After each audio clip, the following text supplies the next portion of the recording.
Hello guys, welcome back to my YouTube channel. Hope so ਕਿ ਤੁਸੀਂ ਸਾਰੇ ਠੀਕ ਹੋਵੋਗੇ ਅਤੇ ਸੇਫ ਹੋਵੋਗੇ। ਸਭ ਤੋਂ ਪਹਿਲਾਂ ਤਾਂ ਸਾਰਿਆਂ ਲਈ ਗੁੱਡ ਨਿਊਜ਼ ਕਿ ਆਸਟ੍ਰੇਲੀਆ ਨੈਕਸਟ ਮੰਥ ਹੀ ਆਪਣੇ ਇੰਟਰਨੈਸ਼ਨਲ ਬਾਰਡਰਸ ਆ ਓਪਨ ਕਰਨ ਜਾ ਰਿਹਾ, ਜਿਹਦੀ ਕਿ ਬਹੁਤ ਜ਼ਿਆਦਾ ਟਾਈਮ ਤੋਂ ਵੇਟ ਸੀਗੀ ਹਰ ਇੱਕ ਸਟੂਡੈਂਟਸ ਨੂੰ।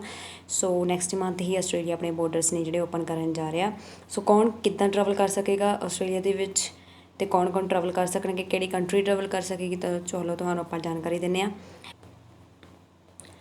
ਸੋ ਇਸ ਦੇ ਨਾਲ ਹੀ ਤੁਸੀਂ ਸੁਣ ਸਕਦੇ ਹੋ ਕਿ ਆਸਟ੍ਰੇਲੀਆ ਆਪਣੇ ਇੰਟਰਨੈਸ਼ਨਲ ਬਾਰਡਰ ਓਪਨ ਕਰਨ ਜਾ ਰਿਹਾ ਅਤੇ ਚਲੋ ਫਿਰ ਸੁਣਦੇ ਹਾਂ ਕਿ ਨਿਊਜ਼ ਦੇ ਵਿੱਚ ਕੀ ਕਹਿੰਦੇ ਆ। Bags packed and ready to go.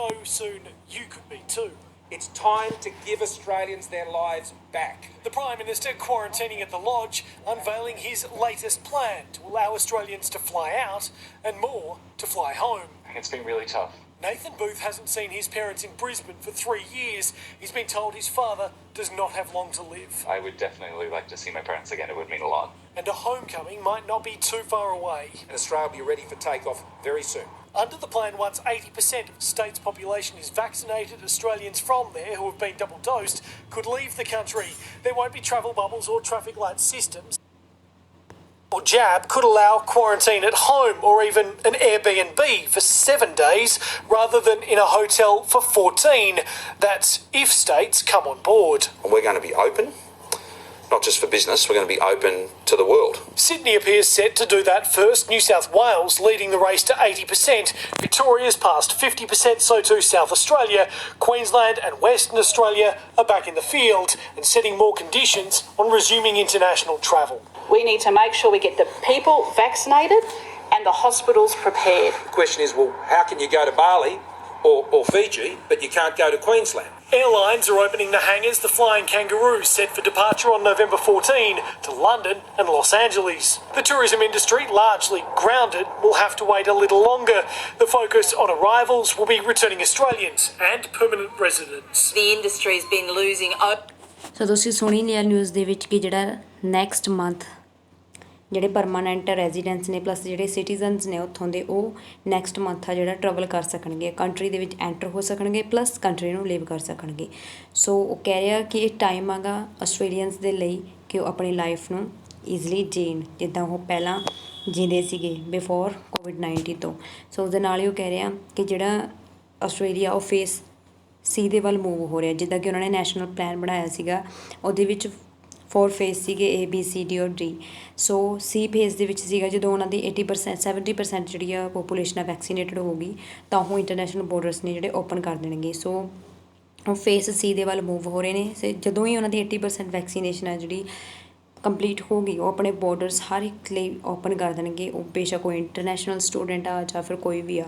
ਸੋ ਇਸ ਦੇ ਨਾਲ ਹੀ ਜਿਹੜਾ 7 ਡੇ ਦਾ ਕੁਆਰੰਟਾਈਨ ਸਿਸਟਮ ਆ ਉਹ ਚਾਲੂ ਕੀਤਾ ਜਾਏਗਾ ਫੋਰ ਉਹਨਾਂ ਦੇ ਲਈ ਜਿਹੜੇ ਕਿ ਵੈਕਸੀਨੇਟਡ ਨੇ ਬੋਥ ਡੋਜ਼ਿਸ ਦੇ ਨਾਲ ਅਤੇ 1 ਡੋਜ਼ ਦੇ ਨਾਲ। ਸੋ ਉਹਨਾਂ ਲਈ ਇਹ ਜਿਹੜਾ 7 ਡੇ ਦਾ ਕੁਆਰੰਟਾਈਨ ਸਿਸਟਮ ਆ ਹੋਏਗਾ।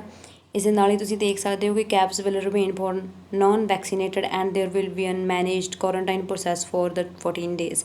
ਸੋ ਜਿਹੜੇ ਕਿ ਅਨਵੈਕਸੀਨੇਟਡ ਨੇ ਉਹਨਾਂ ਲਈ 14 ਡੇਜ਼ ਦਾ ਕੁਆਰੰਟਾਈਨ ਹੋਏਗਾ।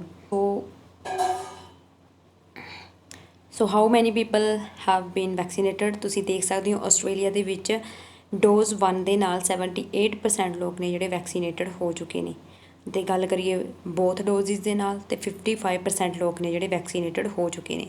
ਸੋ ਨੀਅਰਲੀ 44% ਲੋਕ ਨੇ ਜਿਹੜੇ ਰਹਿ ਗਏ ਨੇ 70 to 80 ਤੱਕ ਪਹੁੰਚਣ ਦੇ ਲਈ। ਕਹਿ ਰਹੇ ਨੇ ਕਿ ਆਸਟ੍ਰੇਲੀਆ ਨੇ ਬਹੁਤ ਜ਼ਿਆਦਾ ਸੈਕਰੀਫਾਈਸ ਕੀਤਾ ਗਾ ਇਹ ਰਿਜ਼ਲਟ ਨੂੰ ਅਚੀਵ ਕਰਨ ਦੇ ਲਈ।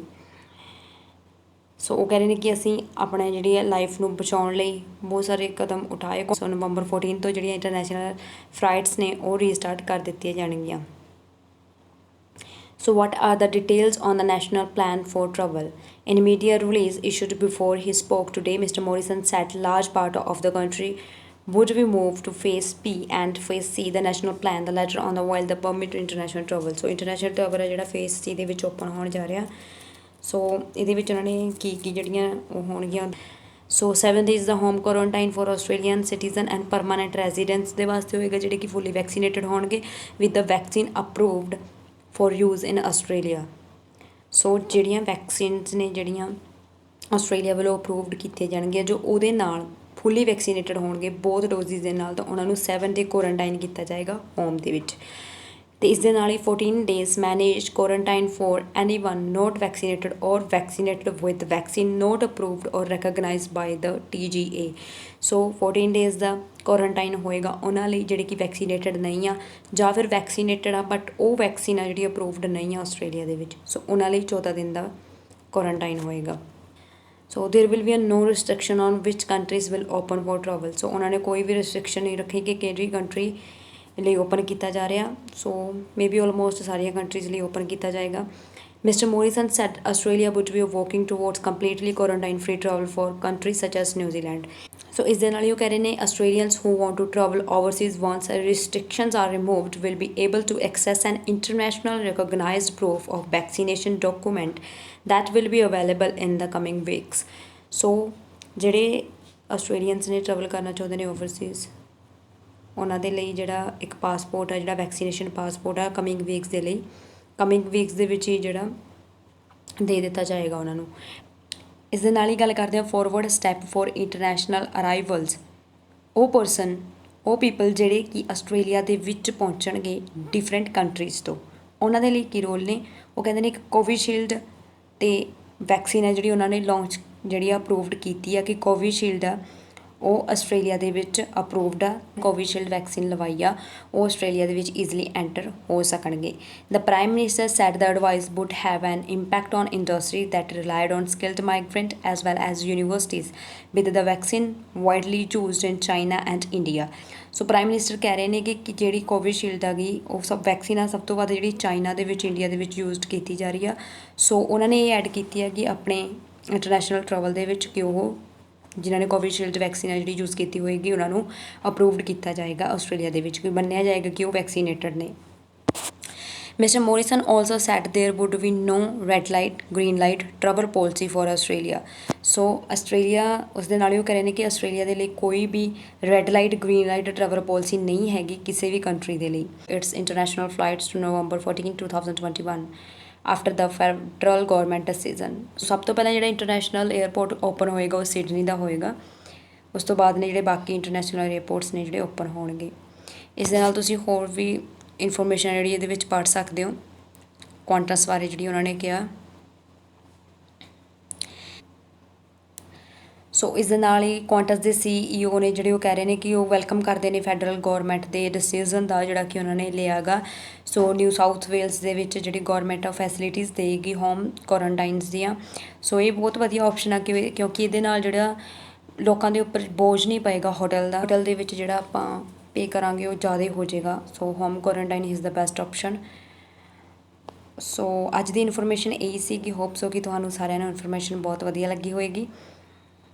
ਸੋ ਇਸ ਦੇ ਨਾਲ ਹੀ ਮੈਂ ਕਹਿਣਾ ਚਾਹਾਂਗੀ ਕਿ ਜਿਵੇਂ ਕਿ ਤੁਸੀਂ ਪੜ੍ਹ ਹੀ ਚੁੱਕੇ ਹੋ ਕਿ ਕੋਵੀਸ਼ੀਲਡ ਜਿਹੜਾ ਕਿ ਇੰਡੀਆ ਦੇ ਵਿੱਚ ਸਭ ਤੋਂ ਵੱਧ ਯੂਜ਼ ਕਰਨ ਜਾਣ ਵਾਲੀ ਵੈਕਸੀਨ ਆ। ਸੋ ਆਸਟ੍ਰੇਲੀਆ ਨੇ ਉਸ ਨੂੰ ਵੀ ਅਪਰੂਵਡ ਕੀਤਾ ਆ। ਦੇਖੋ ਸੋ ਆਹ ਦੇਖੋ ਕੋਵੀਸ਼ੀਲਡ। ਸੋ ਇਸ ਦੇ ਨਾਲ ਹੀ ਤੁਸੀਂ ਦੇਖ ਸਕਦੇ ਹੋ ਕਿ ਜਿਹੜੀ ਕੋਵੀਸ਼ੀਲਡ ਸਭ ਤੋਂ ਵੱਧ ਯੂਜ਼ ਹੋਣ ਵਾਲੀ ਵੈਕਸੀਨ ਇੰਡੀਆ ਦੇ ਵਿੱਚ ਮੋਸਟ ਆਫ ਦਾ ਸਟੂਡੈਂਟਸ ਨੇ ਜਿਹੜੇ ਕੋਵੀਸ਼ੀਲਡ ਵੈਕਸੀਨ ਯੂਜ਼ ਕਰ ਰਹੇ ਨੇ ਆਪਦੀ ਇੰਟਰਨੈਸ਼ਨਲ ਟਰੈਵਲ ਬਾਰੇ। ਬੇਸ਼ੱਕ ਉਹ ਕੈਨੇਡਾ ਜਾ ਰਹੇ, USA, ਅਮਰੀਕਾ ਕਿਤੇ ਵੀ ਜਾ ਰਹੇ ਨੇ ਉਹ ਕੋਵੀਸ਼ੀਲਡ ਨੂੰ ਜਿਹੜਾ ਯੂਜ਼ ਕਰ ਰਹੇ ਨੇ। ਸੋ ਆਸਟ੍ਰੇਲੀਆ ਨੇ ਵੀ ਇਹਨੂੰ ਅਪਰੂਵਡ ਕਰ ਦਿੱਤਾ ਆ ਕਿ ਜਿਨ੍ਹਾਂ ਨੇ ਕੋਵੀਸ਼ੀਲਡ ਯੂਜ਼ ਕੀਤੀ ਹੋਏਗੀ ਉਹਨਾਂ ਨੂੰ ਵੈਕਸੀਨੇਟਡ ਮੰਨਿਆ ਜਾਏਗਾ ਕਿਉਂਕਿ ਉਹ ਇੰਡੀਆ ਦੇ ਵਿੱਚ ਅਤੇ ਚਾਈਨਾ ਦੇ ਵਿੱਚ ਕਾਫੀ ਜ਼ਿਆਦਾ ਯੂਜ਼ ਕੀਤੀ ਜਾ ਰਹੀ ਆ। ਸੋ ਅੱਜ ਦੀ ਇਨਫੋਰਮੇਸ਼ਨ ਇਹੀ ਸੀਗੀ। ਹੋਪ ਸੋ ਕਿ ਤੁਹਾਨੂੰ ਸਾਰਿਆਂ ਨੂੰ ਇਨਫੋਰਮੇਸ਼ਨ ਬਹੁਤ ਵਧੀਆ ਲੱਗੀ ਹੋਏਗੀ। ਸੋ ਪਲੀਜ਼ ਚੈਨਲ ਨੂੰ ਲੀਵ ਕਰਨ ਤੋਂ ਪਹਿਲਾਂ ਸਬਸਕ੍ਰਾਈਬ ਕਮੈਂਟ ਜ਼ਰੂਰ ਕਰ ਦਿਓ। Thank you.